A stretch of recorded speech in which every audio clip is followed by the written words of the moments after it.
It's a great honor to be with you, and thank you very, very much. I'm very impressed with this tremendous outpouring. And how about we follow an Arab Spring with a Persian summer?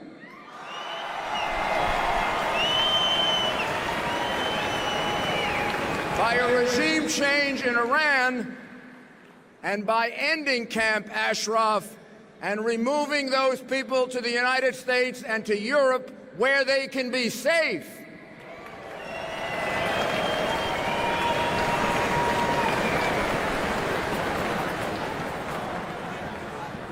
If it's in the interests of America and the West, we need regime change in Iran more than we do in Egypt or in Libya.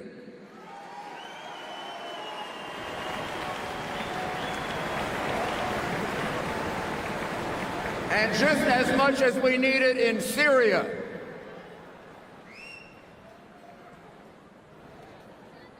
The regime in Iran has killed hundreds of thousands, if not millions, of people.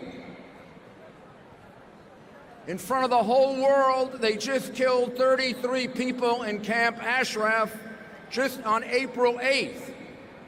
In the words of Senator John Kerry, in a massacre.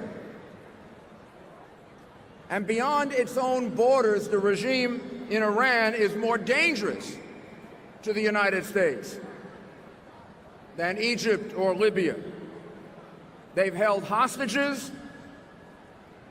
They've killed millions. They've intervened in Iraq and perpetrated the murder of American soldiers. They are the biggest state sponsor of terrorism in the world, and they want to be a nuclear power. What more do we need to say that in this era where we are embracing freedom, that it's about time to get rid of Ahmadinejad, to get rid of Khomeini, to get rid of the mullahs, and to give Iran a chance for freedom.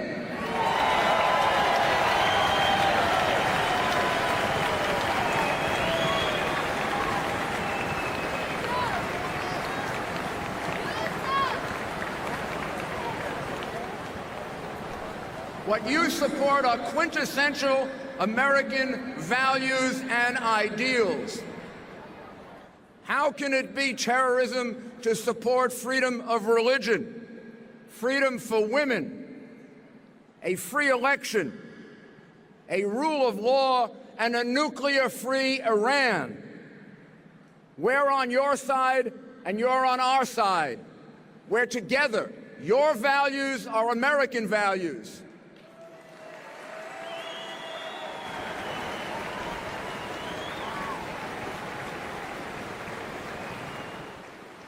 And as we work for regime change in Iran, which has to be our work, let's not forget the people of Ashraf.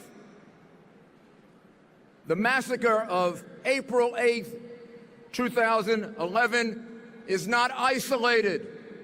It's happened before, and if we don't do something, if America and the world doesn't do something, it will happen again. The United States High Commissioner for Human Rights said there's no possible excuse for this number of fatalities. People were crushed to death by vehicles and murdered in cold blood. Part of the justification for this massacre is because we still list in the United States the PMOI and the MEK as terrorist organizations. They've been delisted by the European Union and the United Kingdom. And listen to the words of the investigative magistrate of Paris, written on May 11th. Activities of the PMOI reflect the natural and inalienable right to resist tyranny stated in Section 2 of the Declaration of Human Rights and Citizenship. I believe, with both retired Generals James Jones and General Peter Pace, that we should delist the MEK and the PMOI immediately.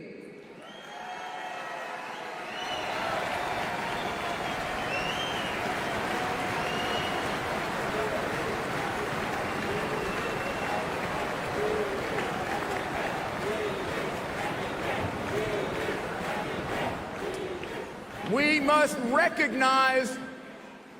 must recognize that this mistake of history that has been rejected by the European Union, rejected by the United Kingdom, rejected right here in Paris, that this mistake of history is being used as an excuse for murder.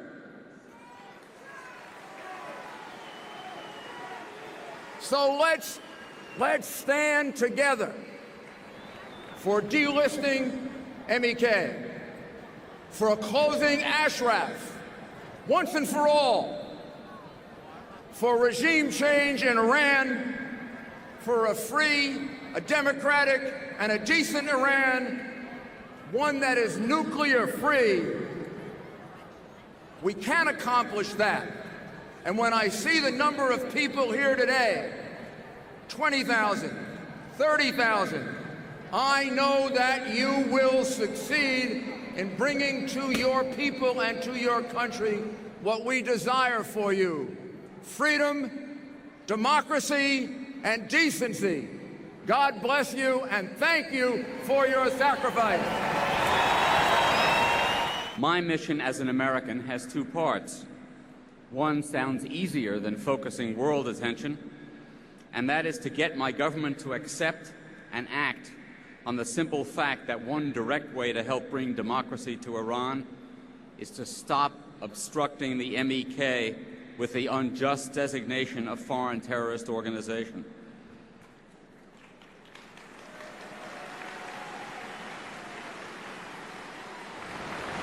And the second task, which is closely related, is also directed at my government, and that is to get the United States to use the considerable influence that it has with the Maliki government and the considerable leverage that it has to stop the harassment of Ashraf, protect its residents, and if they are to be resettled, to do so outside Iraq, not within it. There is one organization and one alone that stands for immediate democratic change in Iran, and that is MEK.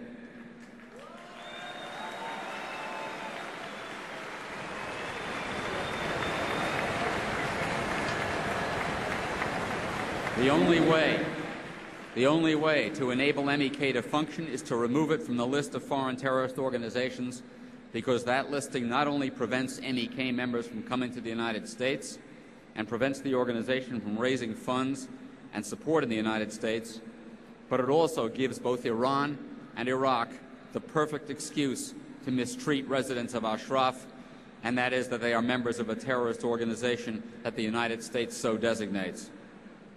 If that listing were removed, not only would there be no further excuse provided by the United States for Iran and Iraq to mistreat MEK members, but also MEK could rally the support of the American people.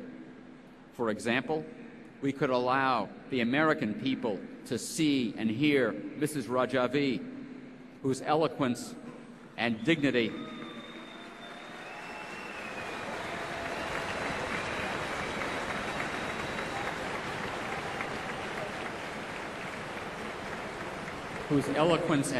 give her a star power that puts hope in your hearts and fear in the hearts of the mullahs.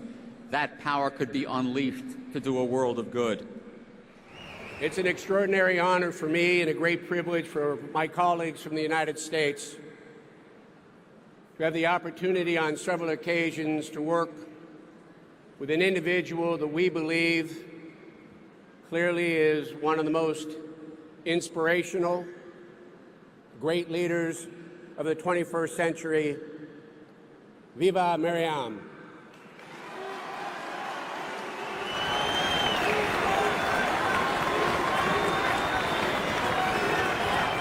I must say, ladies and gentlemen, that Camp Ashraf and those 3,400 men and women are very much your inspiration. But as I look at this assembled crowd, I must say to you, I believe you are their hope. I commend and congratulate you for convening at this session today. For centuries, people have yearned for freedom. It is my personal belief that around the globe, the aspiration within every heart and every mind of people everywhere is to be free, to speak their mind, to practice their religion, to choose their own leaders, to be tolerant of one another, and live in a civilized and respectful way. That is the vision of Maryam Rajavi. That is the vision of the Iranian democratic opposition. That is the vision of the men and women in Camp Ashraf. That is the vision that America, NATO, and the Western democracies in the West of the world must support and delist MEK. And Mrs. Rajavi, I bring you greetings and support from the Congress of the United States. And I bring the prayers for and the commitment to the brave residents of Camp Ashraf. We are with you. And as we mark the 30th anniversary of the start of the resistance against the religious tyranny ruling Iran, the whole of the Middle East and parts of North Africa are in revolt. People young and old, men and women, have risen against the decades-old dictatorships that denied the people of those countries their basic liberties and rights. Indeed, the winds of a new spring, one of freedom, democracy, human rights, and tolerance, are blowing. And we ask our president to more openly reach out to the Iranian people and their democrat and organized opposition, which is today represented by all of you, by Madam Rajavi, and by the 34 brave residents of Camp Ashraf. And we especially ask that the MEK be removed from the State Department list of foreign terrorist organizations. This will happen. This will happen. It was appalling, it was wrong that the Maliki government just a week ago or so prevented a U.S. delegation of my colleagues from visiting Ashraf. The United States cannot remain silent, cannot sit idly by until another massacre happens at Ashraf. We are responsible for what is happening there. Mrs. Rajavi laid out our international obligations. So we must avert another tragedy. So the State Department of the United States must do two things. It must delist the MEK and ensure the protection of Camp Ashraf.